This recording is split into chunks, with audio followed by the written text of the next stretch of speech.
Candid Conversations. I'm Mona and my guest tonight is Ken Jorgenson. Ken, a former international rugby player with the Danish team, is an excellent poet and writer and a wonderful person. And today he will be talking to me from across the world, across time zones. Let's go over to Ken and see what he has to say.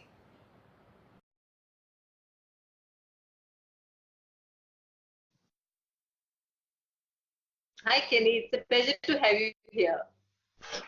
Hello, thank you so much. It's a pleasure to finally meet you, and thanks for this opportunity.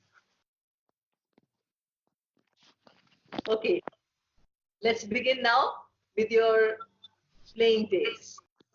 You've been playing rugby for the Danish Most team? of my life. Most of your life, yes. Yeah. And you've been also coaching the senior and junior teams of your city? Yeah, so I've been involved in rugby for over 35 years. I started playing when I was in public school in Quebec, in Montreal. And one of my teachers dragged me out and forced me to play on the team he'd started up. And I took a shining to it.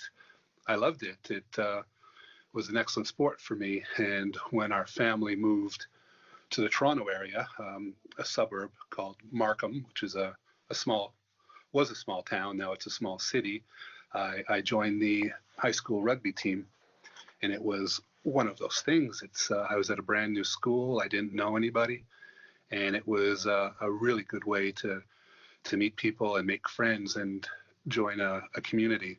I continued playing. I joined the local club team, which was a men's team. I was 14 or 15, and they were all adults, but they welcomed me to the club and started playing with them. And I found immediately the social aspect of it, the culture of the sport, was something that I enjoyed. I thrived in. It was, like a real club of people that looked after each other, took care of each other. I went on a couple tours with the high school team to the UK. So we went to England and Scotland and Wales and Ireland. And again, exposed to that kind of travel and the people we met and the friends and friendships we made, it really cemented the sport. I think it's the greatest sport in the world. I've played other sports, soccer, American football, hockey, and baseball, and none could compare to what rugby gave me. Any type of body size or athletic ability, there was a place for you in a rugby team. And it was an all-together atmosphere. So I thrived in it, and I joined, as I said, the local club team and helped build our club into the top league in Ontario, competing for provincial championships. It was something I did on my spare time. I was working full-time. It was a big commitment. I started coaching as well, mainly junior age players, but then as a player coach for the senior men's team. And at around the age of 30, I kind of decided maybe I wanted to see how serious and how high a level I could play. So at the age when most people start winding down, I started training and was contacted by the Danish Rugby Federation. My father's from Denmark, so I was eligible to play. In Canada, I was considered way too old to even consider going into a representative program. So I was flown over for a trial match. Ended up playing against a Welsh development team, a very good team, and the game went really well. I was told I'd be playing the second half only, but was thrown in about 10 minutes into the game to see what I could do and maybe kind of add a bit of intimidation and roughness, which was kind of my style at the time, and ended up being selected to help Denmark try to qualify for the World Cup. I earned 6 caps over the next 2 years. I would fly back and forth for games, and we played second-tier nations in Europe, so Russia, Croatia, Germany. Really happy to say I was involved in the one and only time Denmark ever beat Germany. It was written up in Rugby World magazine, and I actually met the Prince of Denmark, not the Crown Prince, the younger brother who was the patron of the club.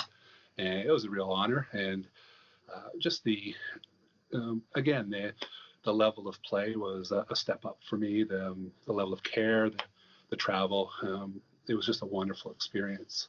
During that time, I also played professional club rugby in Scotland and in England when I was not playing with Denmark. And it really, really cemented that end of my competitive career, that I was able to accomplish this.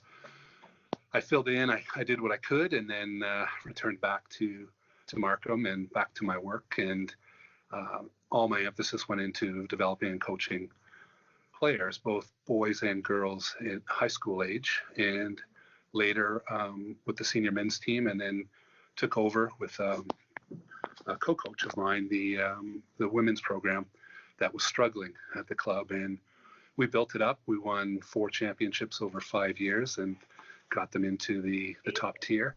And at that point, decided to walk away from coaching, turn the reins over to some new blood. And this is the first year in 35 years where I'm not directly involved in rugby other than as a fan. And that has kind of allowed me to spend time on creative things like writing and poetry and prose. That's great. What did you enjoy more? The coaching for the seniors, or for the kids, or for the women? Which one? Which one was more difficult to do? Well, I loved coaching kids. It's boys or girls. I found the girls had less experience, but they also listened better, and they progressed faster. So I coached at a couple high schools as well, and it was something I was asked to come help coach these high school girls, and I said, what do I have in common? How am I going to relate to these kids? I'm this big bear showing up, and at first I would just hold the bag and let them run up against it, and I kind of grunt at them, and they weren't intimidated. They weren't intimidated at all. It was, Coach Kenny, show me this. So I ended up teaching and showing, and it's just a wonderful relationship to have with these kids that I ordinarily have zero in common with. I still can't understand half of what they said, not because it was a different language, it was just a different experience. And I really loved that a lot. Coaching and playing at the senior level is more stressful. It's clinical. There's less one-on-one development of skills. It's more of putting a program together, and it's a job. Whereas coaching at the younger age group was just pure fun, and just seeing the kids develop their skills and confidence. I cherish that, and I still go watch games. I'm a big fan of the sport. As I say, it's the greatest sport in the world.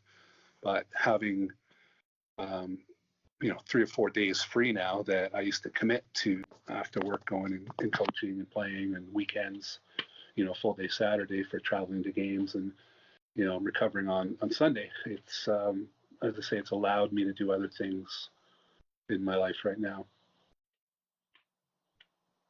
Okay. Now tell me, how is life different now from those days of school? Less hectic, more time for writing? It is. It's less hectic. There is more time for writing, but there's still something missing. I do miss it occasionally, but being able to work on my writing, I was always trying to write. I just didn't have the time for it, and I think having the Saturday free to go do other things. I love hiking and walking, and doing little trips around the province. I have the opportunity to do that again. I'm not achy and sore all the time. I was fortunate over 35 years to never really be injured, but it takes its toll. I find now I have to work more on my fitness than I used to because I'm not as active. But it's allowed the creative side of me to really come out. And I've always been a bit of a loner, very introspective or introverted, which as someone who coached and led teams of people, and my job involves doing a lot of public speaking and developing, health and safety ethics in the workplace. That's my work, but on personal time, with things that are personal to me, I'm very shy, and I would write, and this kind of gives me that freedom to develop those skills that I couldn't before. It's another love, and I tend to, when I do something, I jump in with both feet. I'm not going to do a half effort. So for me, it's really been an instant switch from the physical playing and coaching to more of that intellectual or writing that's developing those those feelings and skills. And I've always been a reader. I've always read constantly, and ever since I was very, very young. And even I went to university for science. Literature and reading and writing and creative writing especially was something I always chose to do while I was at school. So it's great to have that time now. Would you like to put the phone down for a bit? No, I'm fine. All right. Okay. What do you remember about your earliest writing? My earliest writing, yes. I wrote in school. I wrote on my own. I remember when I was very young with my friends, we would write, and before video cameras, we would just use a recorder and recorded pastiches or we would take a movie and we would put cartoon characters and do the voices and play it out. So I was usually a script writer. At school, the first big project that I saw my writing was decent was on one of these rugby trips. I was 14 or 15 and missing a week of school. You're given assignments to do while you're away. My English teacher asked me to keep a journal. And I ended up filling about 200 pages of every day. I was faithful to write down my thoughts, my ideas, what had happened, summaries of the games. If we went on a trip to a museum or a gallery, I would document things. I would pass the book around and have other people jot things and ideas in there, or especially when we were out socializing. So there'd be, stains from spilled drinks or food. I would tape in photos or ticket stubs. And it just became something that I did. It was a pleasure, and I made time for it. I committed to it, and I handed it in. I thought I'd get in trouble because I was pretty honest about things that happened and girls I kissed and things like that. And the teacher loved it, and my teammates found out about it, and they all wanted. So we actually made copies of it for anybody who wanted it. And they said, "Oh wow, this is great. You're a good writer." And to me, it wasn't really writing. It was just ideas and things I experienced in a journal form. So that, to me, kind of set the tone. And when I was at university, I needed to take electives in the humanities, and I always chose creative writing. And the one year, my second year at university, I won the creative writing award. And a lot of my fellow students were angry because I was a science student. Why would I be eligible for this award? And it was funny. Yeah. And my father passed away when I was young, and I didn't know that he wrote as well. We were very similar backgrounds and physical appearance. He was an explosives engineer. He traveled the world as a blasting physicist, and I uncovered some things from his files that were stored. And he had done the same thing. He had won a creative writing prize at university in Manitoba, and it was this real connection that we shared without knowing that we did this. And it was this other little kind of brick in the creative wall was getting built that maybe it's in my blood a bit too. I was always a big reader, as I said. Great filmmakers are often great film fans, great writers. People aspire to be great writers. The more reading you do, the more styles you learn or ideas you can integrate to your own work.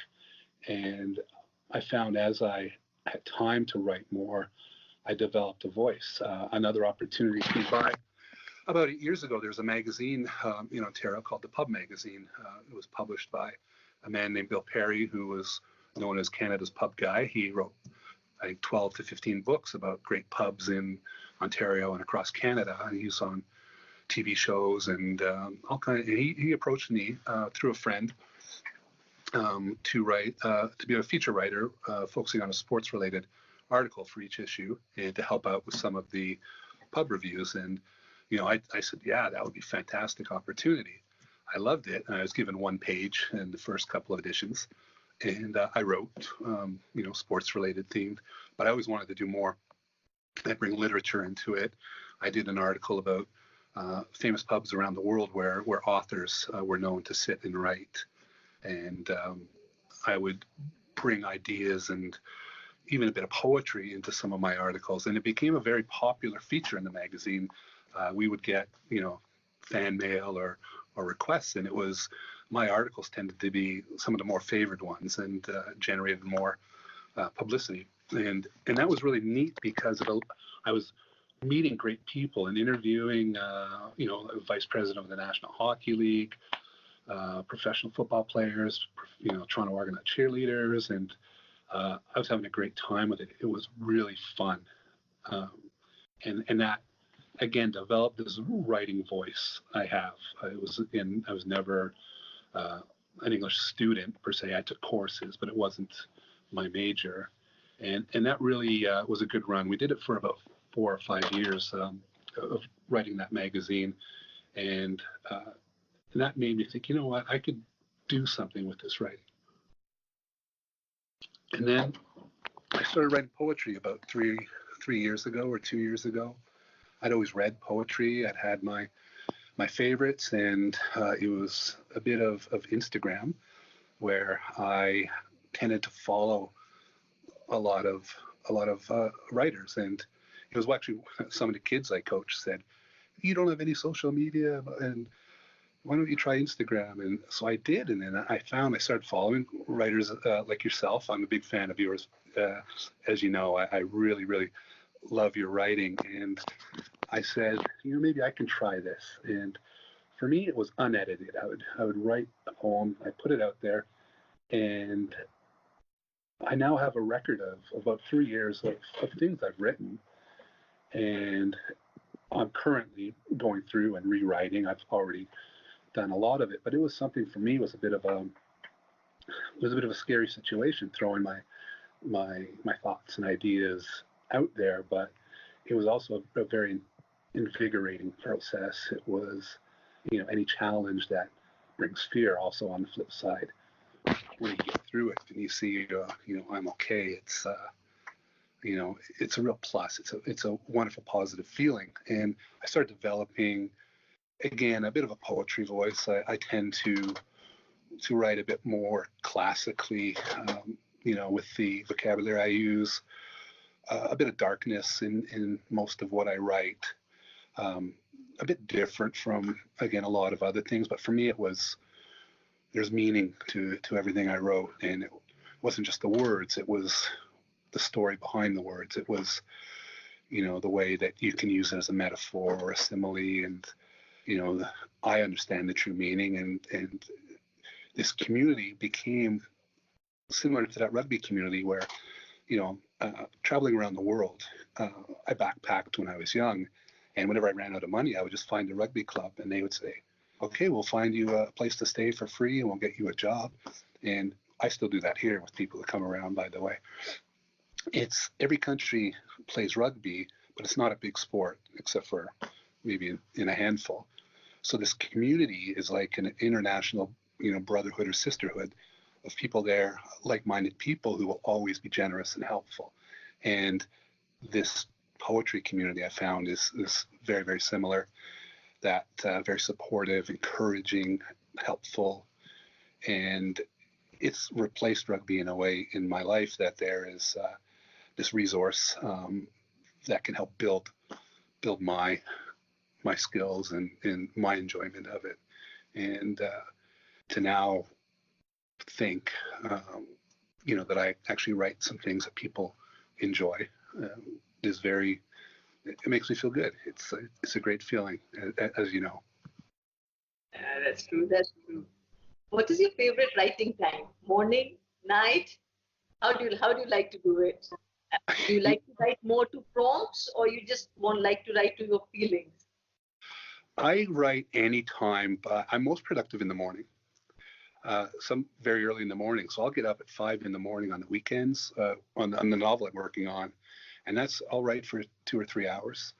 With poetry, though, it's whenever it hits me and the words have to come out. I leave little notepads around, especially my bedside table, because I will often, even if it's just a word, an interesting word that I want to use, I'll jot it down, and that'll be the nugget. Then I'll build something around it, or I'll have an idea, and it's I tend to call a lot of my poems, it's a midnight musing, because I'm actually awakened by these words that just they feel they need to come out, and I will do that.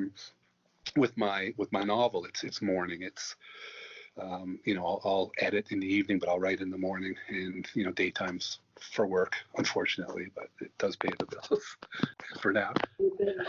But yeah, it's strange. I find poetry at night, and the prose writing, the fiction writing is in the morning. So you just completed writing your novel, The Black Horse Diaries. The Black Horse Diaries. Fascinating name. Yeah, so it's a connection with the publisher of the Pub magazine. We always had this idea of this small town Ontario pub where it was a big enough town that you didn't know everybody, but it was small enough that there were connections, and it was this pub, and it was 12 characters. So like the Diaries, would be each month would be a character story, and then it didn't work well. It was too separated, so we decided to have these 12 characters. I developed. I took stock photos of people that I wanted to be able to picture when I wrote this, and put out a timeline and connected. There's 5 major interconnecting plot lines, but these characters are seen through the other characters' eyes. So you'll see how they're perceived, you'll see their inner thoughts in different chapters, and there's different points of view. But it starts with a funeral and ends with a wedding. And over the course of a year, all these things that are happening, there's intrigue, there's love, there's tragedy, there's a lot of comedy, and there's everything in between. So there's hero and villain, and but it all takes place in everyday life of everyday people from all walks of life. And I've been in a pub or two in my life, so I kind of take some people I know and exaggerate them, or kind of some of them are purely made up. But I even took some people I've met on Instagram and made characters out of them as background characters, and it really took off. It was amazing once I put these plot lines together and this plan. The writing progressed so fast. I was doing sometimes 30-40 pages a day of writing, and we're at the point now where we're through most of the editing. There's still a couple of the last chapters to work on, and then get the artwork for the cover and photos done, and hopefully get it published in the next few months, and take it from there. So this has been a major project for me that has just been an amazing process and joy to work on. It's something completely different. I've written short stories before. I'm a huge Sherlock Holmes fanatic. I collect, and I've got over probably 1,400 books in my collection on Sherlockiana alone. And I've written some short stories, not very good. They were before I really developed my writing skills, but I'm going back now. And another project I want to work on is putting 4 or 5 of these short stories, 25, 30 pages each, into a collection, and then publishing that in there's some very specific niche publishers for Sherlock Holmes material. And I would love to do that as a project as well. And then hopefully a poetry book as well. I think I'm ready to dip a toe in those waters as well. Is there another genre of writing that you would like to try now after this? Poetry, short stories, novel, what else? Yeah, I'm going to take an online screenwriting course. There has been some interest in through Bill and the publisher of a TV show being developed. Screenwriting is obviously completely different from prose or fiction writing. It needs a lot of specific training to understand it.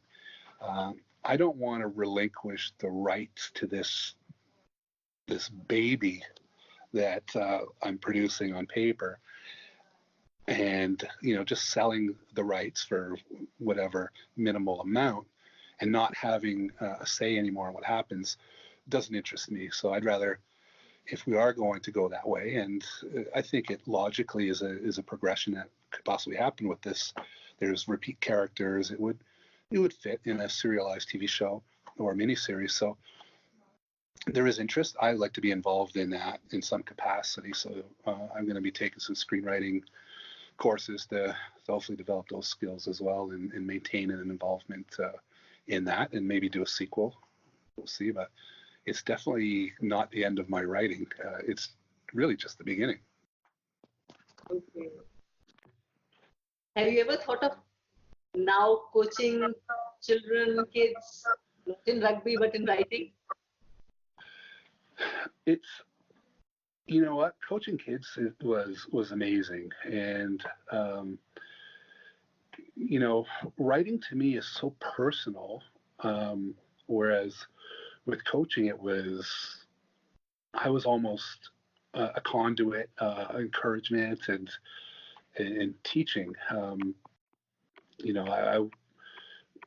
My best memories are coaching achievements rather than my own personal playing achievements.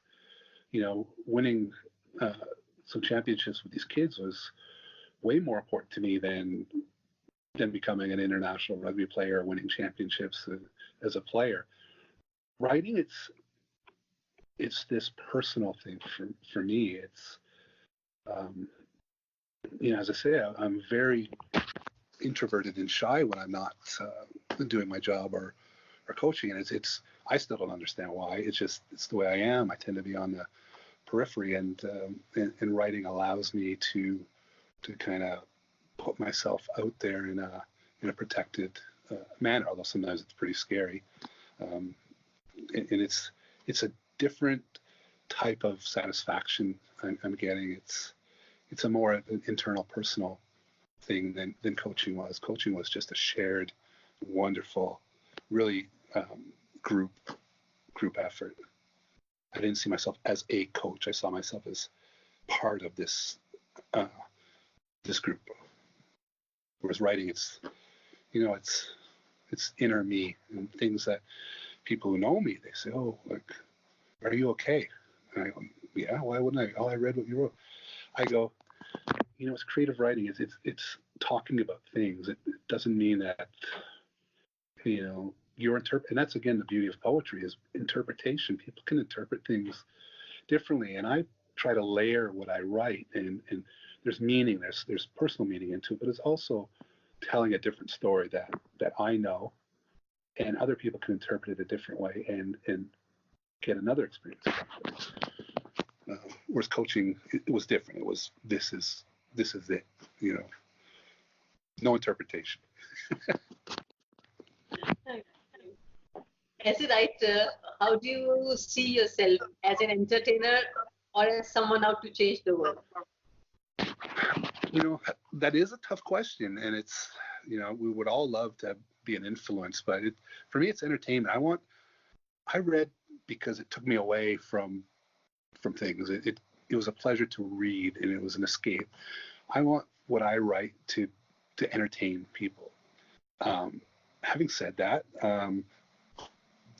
I've been approached by people who say this has influenced me or helped me out, and that's very, very touching. And it was just, again, going back to coaching. I remember, coaching 15 to 17-year-old boys, which are difficult to deal with, at that age, and can see that some of them are troubled, and to be a positive influence on them as a mentor, even, and getting a letter from one of their mothers saying, "You saved my son's life. He's a completely different person."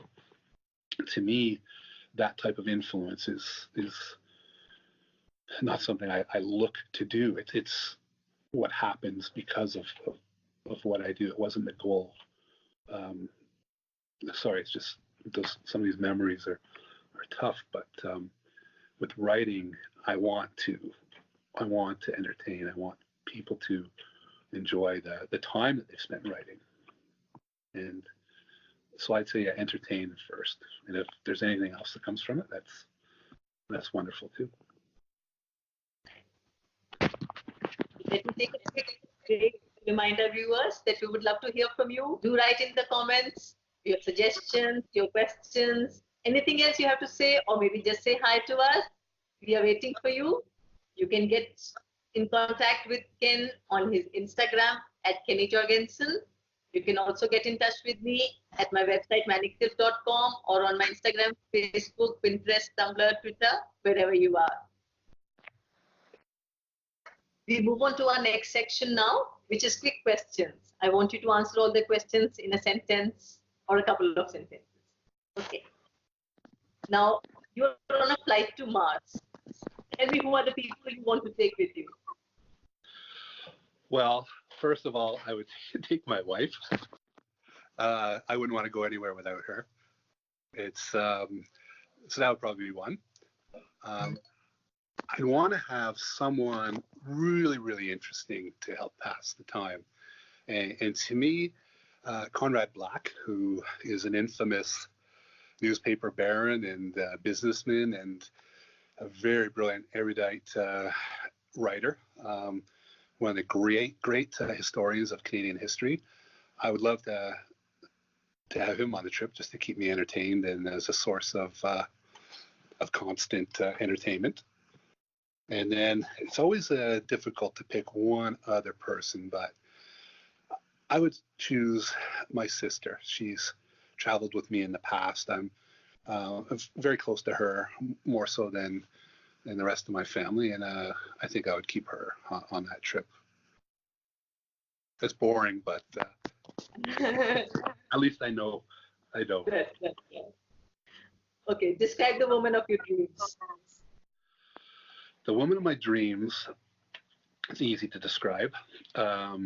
Generous and kind, friendly and good sense of humor, talented, tall, dark-haired. These things are really important to me, especially the kindness and generosity of spirit. You see that, and it just makes you happy inside to be with someone who brings light and positive energy into a relationship. That's true. That's true. And how would you describe yourself? Myself, I'm a bit of an ogre from appearances. It can be intimidating. I'm a big guy, but I'm friendly. I communicate fairly well with people. I'm very open. I love meeting people, even though I'm shy. And as I said, it's something I've developed through business and interactions. I tend to be fairly open.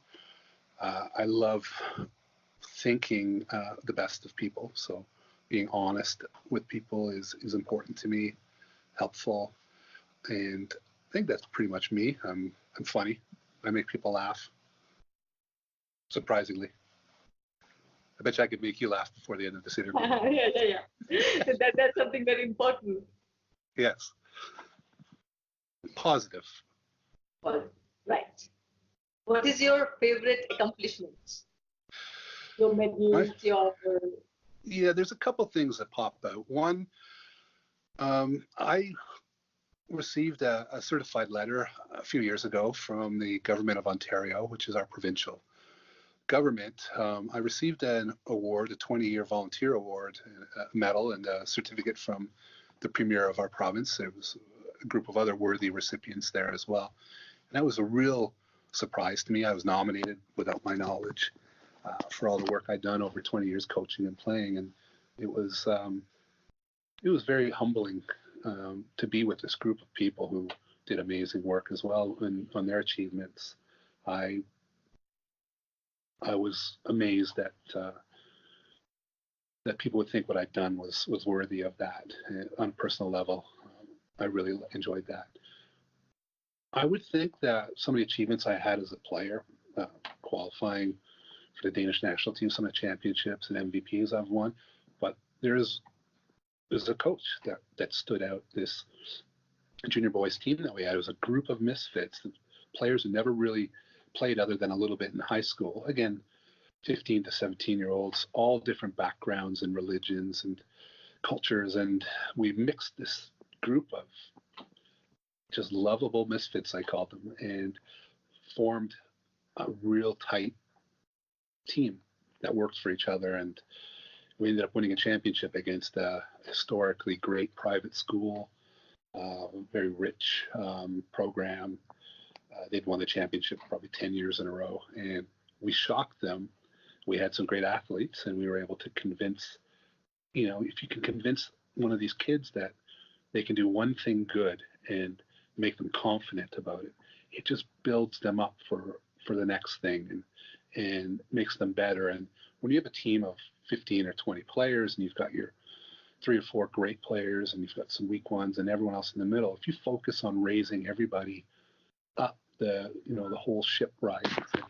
That accomplishment, I remember specifically their coach came by at halftime, and we were losing at the time. He goes, "Oh, your boys are playing real well." He was very condescending.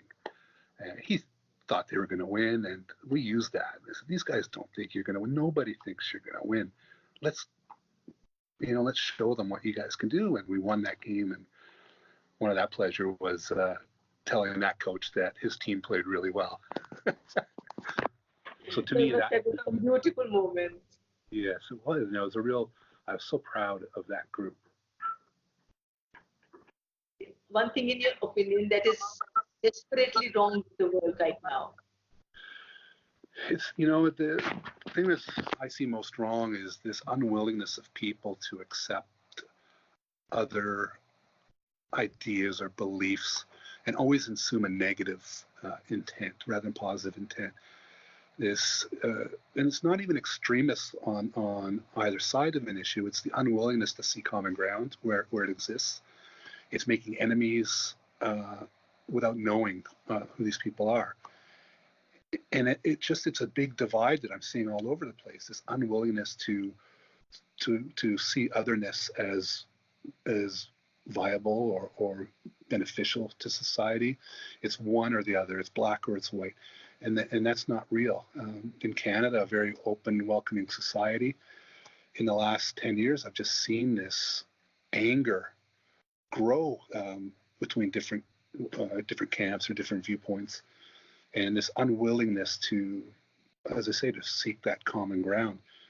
And it shocks me and saddens me greatly that there's this unwillingness to reach out. It's always to push away. And there's so much loss because of that. So much undeserved rancor and undeserved disrespect. And this just complete lack of a willingness to open up to other viewpoints. And it makes those extremists almost mainstream. The tiny minority of people who really are deserving of contempt are now swimming in this larger pool of people who don't deserve to be with them, but they're clustered in together, and it's destructive, and it's so divisive, and it needs to stop. Who has been the greatest influence on you? A life-changing influence? There's been some great influences on me. My father, for one, he passed away when I was fairly young. I was in my teens, but he instilled a work ethic in me. He encouraged me to read. He traveled a lot for his work, but he never stopped communicating with me and taught me values. He showed me what a good man could be. He focused on education, even though he was a wonderful athlete too, and that really cemented important things. Any failing I've had in my life were not because of him; they were, on me. He was a wonderful influence on me, and he still is. I had a couple coaches when I was very young, who one was a teacher I had at Markham High School who selected me to go on rugby tours, even though I was underage compared to everyone else.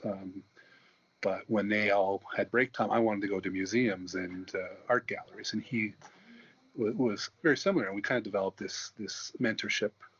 He was a science teacher as well, and I occasionally had his classes, and just developed this structure to my school life, my studies, and he was a positive influence that went beyond school. It's incorporated in my work life and the way I organize things and think. And he allowed my non-rugby pursuits to be just as important as rugby. And I befriended him, and long past I graduated high school, we were friends with the rugby club, and just he was a real good influence on me as well, a role model. What is your favorite workout? I used to love running, especially when I was training at a high level. I loved running for 5 kilometers in the morning and then 5 or 10 after work. And the solitude of running, and just I would come up with ideas when I ran, and I'd repeat them, ceaselessly in my head so I wouldn't forget. Now it's just I like walking. I like going through ravines and woodlands and along the cliffs and the beach near where I live now. I love when I'm out there watching for birds. I have a Birds of Southern Ontario book, and I check off every time I see or take a photo of one and identify them. It's just a neat little hobby. So it's the walking and the hiking, and still good exercise. Go out for a 10K walk and see what I can see, the sounds and smells of nature. Favorite food? Favorite food. We could speak 3 hours just on that. What? We could speak for 3 hours on my favorite food, because there's that many. That's good. That's good. But okay. I would say, I love Malaysian food. I stayed in Malaysia for about 6 months once, and I really got hooked on that. And being a North American, we tend to barbecue a lot. I don't, but I love kind of spicier foods. We have a lot of spicy food here. I think Asia is known for all kinds of spicy foods. Yeah, I'm a lover of that. Favorite vacation spots?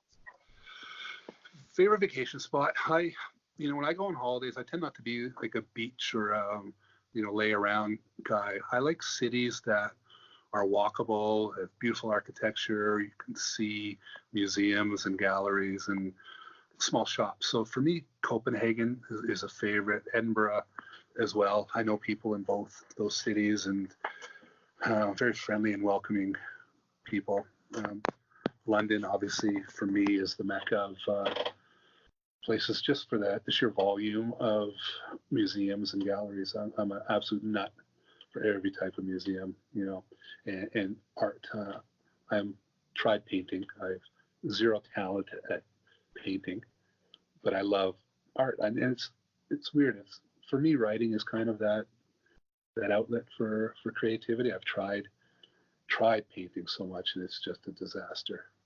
So I'll stick to painting the walls, painting the outside of the house, but I'll leave the painting for other people. I'll just enjoy it. I actually put art in some of my Instagram posts, just things that, paintings that really, really speak to me.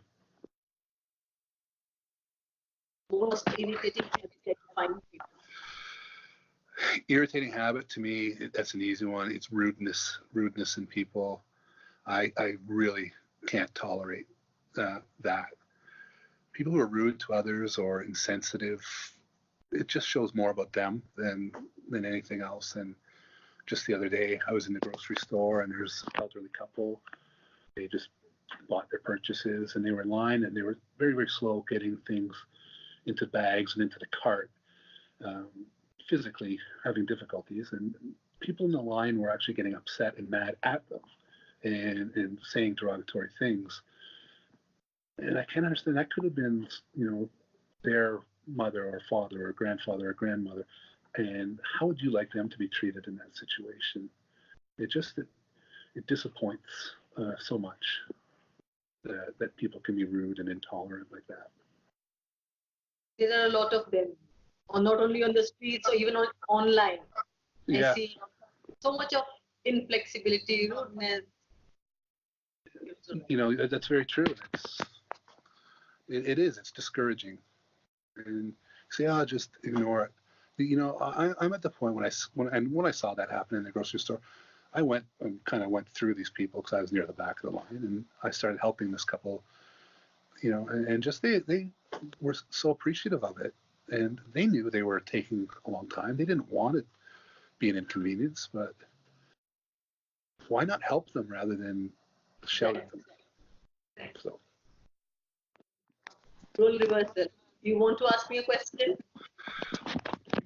I do, and this is why I've really, for a number of years now, loved your writing, and I buy your books and read them, and I'm fascinated by the person behind the writing. So I would want to know, or ask you, if I may, what do you enjoy doing when you're not writing? What do you do outside of that part of your life that makes you happy? Yeah. Lots. I'm the kind of person who wants to do and try everything, So yes, one of my favorite things apart from writing is being outdoors, running, walking with my dog, especially. That's the first thing I do every morning. I love everything creative, wherever my mood takes me. I could be, textile printing. I could be painting. I could be sketching. I could be cooking. Whatever takes my fancy, I do that. It's not something that I can stop. I'll few days, a couple of months, and then I'll just be looking for something new to be doing, something new to be learning. Maybe just learning a language. But yes, whether I like it or not, I spend a lot of time online on my website. And believe me, people say you should not be so much online, and it's not healthy. This is work for me. Most of it is work. Even online, there are a few moments when I'm talking personally to people. Otherwise, that also takes up a lot of my time, a lot of my writing time actually. And yes, I suspect you're a very good cook too. too. Right, pat your own back moment. That's most important. Yes. Most important. We should also be very happy to be proud of what we have done. So what is your proudest moment? My proudest moment, again, as a coach, was winning that championship with those boys that had no chance of winning, and we did it. We just showed that teamwork and togetherness can conquer when you believe in yourself. That was a real proud moment. Going to play professional rugby and representing Denmark internationally, that was a big achievement, and it was a goal I'd set out for myself and worked very hard to achieve against the odds, and I did it, and I accomplished it. It was a bit of a turning point in my life that I could move on to something else, that I'd challenge myself to the point beyond what I thought I was actually capable of at that time in doing it, and that was a big achievement. And the other thing more recently is this book I've written, the discipline, as you know, that needs to be there to create something like this, and how the easy part of it is followed up by the very difficult editing and rewriting and self-criticism and ruthless critiquing of your work. It's not a failure to change things. It's just the next step. So I'm very, very proud that this book is almost ready to come out and entertain dozens of people around the world. Yeah, you should be. Would you read a poem from your one of your favorites? I will. And sometimes I have problems reading my poetry because it's personal, and I get emotional sometimes when I do it. So this one's a bit safer for me to read, so I don't tear up on you or anything like that. And this was a a poem I wrote in literally minutes. I read an article in Smith Journal about this woman, Julie Le Maupin, and she was in a family that was working for a count in 17th century France. She was married off to one of the count's older friends, so obviously she was almost sold into matrimonial bondage, and she didn't put up with it. She was this free spirit who escaped with her lover, who was her fencing tutor, and traveled around making money as a swordswoman and a singer. She actually became an opera singer at one point. She got bored with him, fell in love with a nun, and arranged an escape with a burned corpse in her bed. She was hunted down by authorities for years, and they finally found her, and she was pardoned because of her spirit. And I read that. I said, what an amazing woman, so ahead of her time that she wouldn't accept the servitude she was essentially forced into, and went and did her own pursuits. So I wrote a poem about her, and I would love to read it for you. It's something to me that was just an interesting story, and I wanted to capture it. So here goes. And I'm sorry if the camera's pointed poorly, but I'll try my best, okay? Long sought among the tangled sheen, La Maupin, heart lit with flame, loved too great, for lips her lyre, a longing breeze, scattering the thistledown as she murmurs of a world not enough for two. Gossamer hair falling on a wall of gold, this darling of darkness who spilt out the blood of the rose-red wine, and like a jagged brazen arrow flew into the circling mists to sing, her voice too fair to fall, echoing in dreams, reflecting off moonlit water in the night. That's a gem. That's a gem. Thank you, Ken. It's beautiful one. When is your book coming out now? Well, we've got a little bit of editing left to do on the final two chapters. So the final chapter, this amazing wedding, has probably about 6 different mini things and all these events culminating there. And I've written it, we've done an initial edit, and we're just kind of tweaking it a bit. Once that's done, I'm looking at probably end of July or August to get it at that point, and hopefully out August, September. Fingers crossed. I hope it does very well. I wish you the best for that book, but I'm sure it's going to be awesome. You are yourself a celebrity in so many fields. Now I'm going to wait for you to become another kind of celebrity just after this book. Thank you so much for spending your precious time with us. And from talking to me from across the world, it's been such a pleasure and an honor to talk to somebody who's been the best in everything that he does.